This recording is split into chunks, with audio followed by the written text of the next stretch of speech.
sampai nanti kita yang merasakan sendiri. Ya, maka malaikat maut turun ke sini. Makanya ketika sakaratul maut sudah datang, maka yang baca Quran hentikan.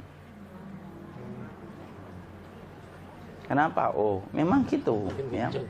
Jangan semakin kenceng. Ayo Pak, insya Allah Pak, gitu. Al-Baqarah Pak, Al-Baqarah Pak. Al-Kahfi, Al-Kahfi. Enggak lah. Yang baca Quran berhenti dulu. Kemudian digantikan dengan kita mentalkin. Antum agak ke sana dikit. Masya Allah ya. Orang yang meninggalnya kooperatif ini.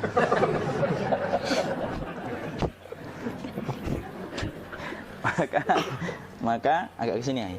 Maka disunahkan kita untuk mentalkinnya. Nanti ketika mentalkin jangan terlalu sering, jangan terlalu membebani. Jangan terlalu sering itu la ilaha illallah, la ilaha illallah. Enggak gitulah.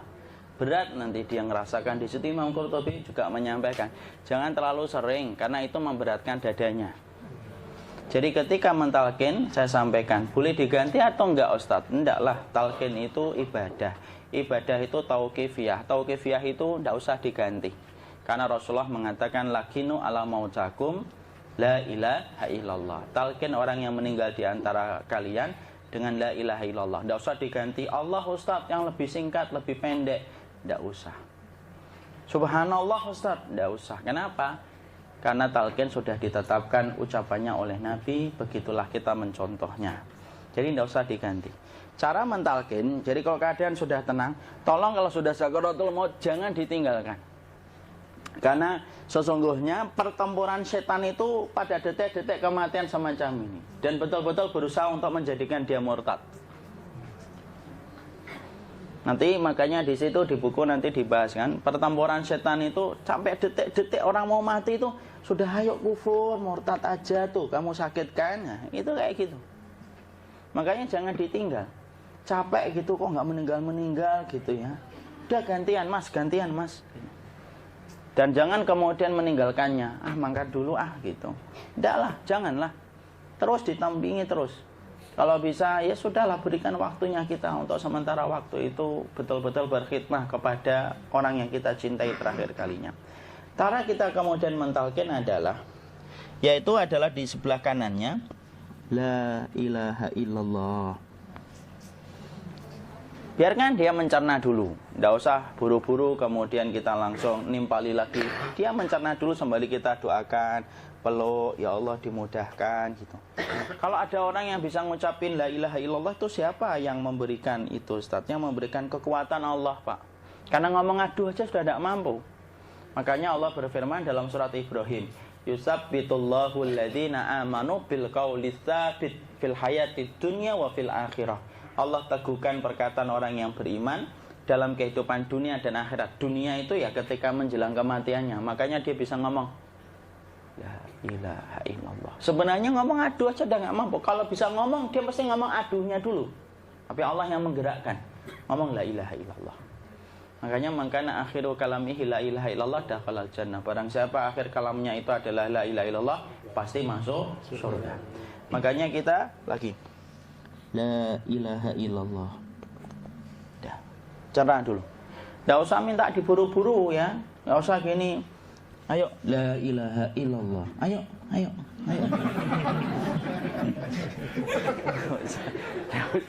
Enggak usah gitu. Ya, biarkan dia pelan-pelan gitu. Ayo tapak, ya Allah capek saya Pak. Enggak usah gitu. Ya ucapkan la ilaha illallah. Kemudian dia mencerna. Lalu kalau dia sudah mengatakan, untuk mengatakan la ilaha illallah. Ya, kalau sudah mengatakan la ilaha illallah, berarti sudah. Enggak usah ditalkin lagi, enggak usah. Belum meninggal juga Ustaz? Enggak apa-apa, biarin aja. Dia di situ aja. Kecuali dia ngomong lagi dan enggak usah diajak ngomong, alhamdulillah ya Pak, ya Allah gitu. Terus dia jawab, alhamdulillah. Itu berarti ucapan terakhirnya alhamdulillah. Atau ketika habis ditalkin la ilaha illallah, dia ngelihat air. Nah, itu berarti ucapan terakhirnya air. Talkin lagi. Nggak usah marah. Aduh Pak minta air. Mau minta air nanti aja dikubur gitu loh. Jangan gitu. Biarin aja. Jangan kemudian setelah la ilaha illallah La ilaha illallah. Terus, ayo tutup, awas ya ngomong lagi ya. Nggak usah gitu juga. Maka kemudian setelah la ilaha illallah sudah, nggak usah diajak ngomong gitu. Terus kemudian nggak usah ada anaknya perempuan, ya Allah Pak, sudah bisa ngomong la ilaha illallah, usah gitu. Cukup dalam hati alhamdulillah gitu. Diam, kita dengerin gitu. Disitulah nanti biasanya tadi detik dia terakhir. Dia nanti ngeliat ke sini Pak, prosesnya itu nanti kaki langsung sebagian jempol dingin dia. Kaki, telapak kakinya langsung kalau kita geningkan dingin kayak kaki yang kena AC langsung. Kemudian dia langsung ningkup gini, dikit dia, mulai kaku dia. Atau kalau enggak, gini dia. Langsung kayak jatuh, kayak kepala nanti yang paling terakhir, kepala itu pasti ada gerakannya Pak. Ini meninggal itu. Pasti gitu. Pasti gitu. Karena apa? Sudah tidak ada beban ruh yang menahannya. Ya, cabut ya, set pelan, maka kemudian malaikat itu. Tapi tetap sakit lah, walaupun dikatakan ringan, tetap sakit. Maka kemudian sakit gitu, ngelewatin sini, jantung kemudian sudah tidak berfungsi, kemudian ginjal Pak, ngelewatin ginjal tidak berfungsi. Bapak bayangkan kan, kalau yang pernah sakit batu ginjal Pak, sepakat nggak kalau kita batu ginjal itu sakitnya luar biasa Pak? Itu baru titik batu kecil di ginjal. Kita bisa bayangkan tiba-tiba ginjal tidak berfungsi. Sakitnya kayak apa Pak? Tiba-tiba ginjal nggak berfungsi, pankreas naik, kemudian tek jantung. Jantung ini dia masih hidup dia, di sininya masih hidup walaupun jantungnya sudah berhenti. Naik. Kemudian mata, dia ngelewatin mata. Organ tubuh yang paling setia sama ruh itu mata. Maka kemudian mata dia ngelihat dia, ngelihat keluarnya, naik dia. Ya dilihat ini sama dia. Makanya Rasulullah mengatakan innar ruha idza qubida tabi'ahul basar. Ruh itu kalau dicabut, mata itu ngikutin kemana perjalanan ruh itu. Makanya ada yang meninggalnya gini. Ya itu bukan tanda su'ul khatimah. Itu tanda fitrahnya mata ngikutin ruh.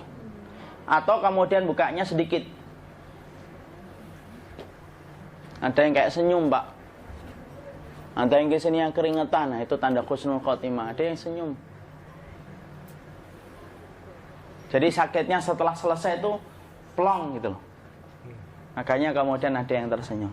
Maka itu tanda. Kalau kita ngelihat orang yang membuka mata kayak gini, tidak usah takut. Cepat-cepat kemudian kita nanti tutup. Biasanya kalau terlalu lama, itulah yang menjadikan ini tidak bisa ditutup. Makanya harus pakai kapas akhirnya. Karena apa?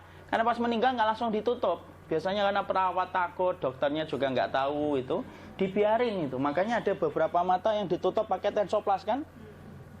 Sebenarnya kalau langsung bisa nutup dia, fitrahnya nutup mata itu. Jadi kemudian kita baca Allahumma firlahu warhamhu wa'afihi wa'fuanhu atau Bismillah wassalatu wassalamu ala rasulillah, tutup. Bismillah.